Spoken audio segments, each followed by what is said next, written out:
ከ67 ዓመተ ምህረት ወዲህ ጀምሮ ሲጀመር ጀምሮ ትግሉ ህዝቡን በአንድነት በነጻነት በእኩልነት በልማት ስም እንዲሰለፍ ያደረጉ የውስጣቸው የጥቂት ሰዎች ስምምነት የአንድ ቤተሰብ ስምምነት ግን ሌላ እንደነበረ ነው ማለት ነው። ያ ማለት ሶስት ምሰሶዎች አሉት ያልኩት አንደኛ የቤተሰብ ፖለቲካ ነው። ያንን የቤተሰብ ፖለቲካ ለመመለስ የሚደረግ ነው። ደብረጽዮንን ዳግም ወደ ፕሬዝዳንትነት ወይ ደብረጽዮን የሚመስል ሰው ቢመጣ ማለት ነው ያንን ምክር ቤት አስታርቆ። ሌላ የስጋና አጥንት ፖለቲካ ነው። ኤክስተንድድ ፋሚሊ ይህንን አስኳል የቤተሰብ ፖለቲካ የሚያራምደውን የሚጠብቀውን ኃይል ድጋሚ ወደ ስልጣን ለማምጣት ነው። ሶስተኛ በእነዚህ ሁለቱ ምሰሶች ዙሪያ የከበበ የጥቅመኛ ፖለቲካ የሚያራምድ ደግሞ ኢኮኖሚውን የያዘ ኃይል አለ።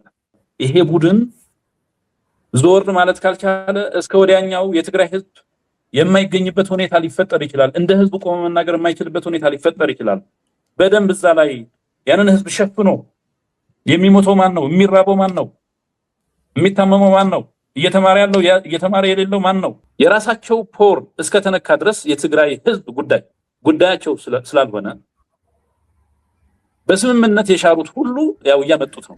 በስመ ህዝብ በስመ አንድነት በስመ ጀግንነት በስመ ሰማዕትነት እየቀለዱበት ነው ይሄን ህዝብ። ይሄ ህዝብ ግን ወጥቶ መናገር የማይችልበት ሁኔታ ላይ ነው ያለው። አሁን አቅም የለውም። የነበረው የመጠየቅ አቅምም ተፈጥራ የነበረችው ትንሽ የመጠየቅ አቅም አደከሟት። በጉሮሮው በስትንፋሱ በሆዱ ይዘውታል። መናገር አይችልም። ያው የሚታገቱ የሚጠፉ ወጣቶች እኮ ነው የምንሰማው።